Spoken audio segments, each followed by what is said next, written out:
શક્તિ ન્યૂઝમાં આપનું સ્વાગત છે।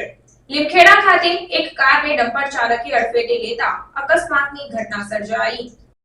દાહોદ જિલ્લાના લીમખેડા ખાતે શાસ્ત્રી ચોક પર શિક્ષક દંપતી પોતાના બાળક સાથે કારમાં સવાર થઈને પોતાના ઘરે જઈ રહ્યો હતો ત્યારે લીમખેડા ખાતે મુખ્ય બજારમાં શાસ્ત્રી ચોક પર એક ડમ્પર ચાલકે કારને ટક્કર મારતા કારને પાછળના ભાગે નુકસાન થવા પામ્યું હતું।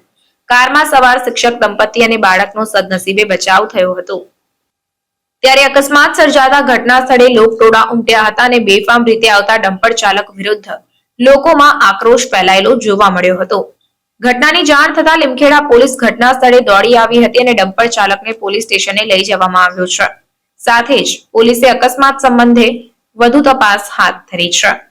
લીમખેડાના મુખ્ય બજાર શાસ્ત્રી ચોક પર ડમ્પર ચાલકે કારને ટક્કર મારતા સર્જાયેલા અકસ્માતમાં અડધો કલાક સુધી ટ્રાફિક જામના દ્રશ્યો સર્જાયા હતા।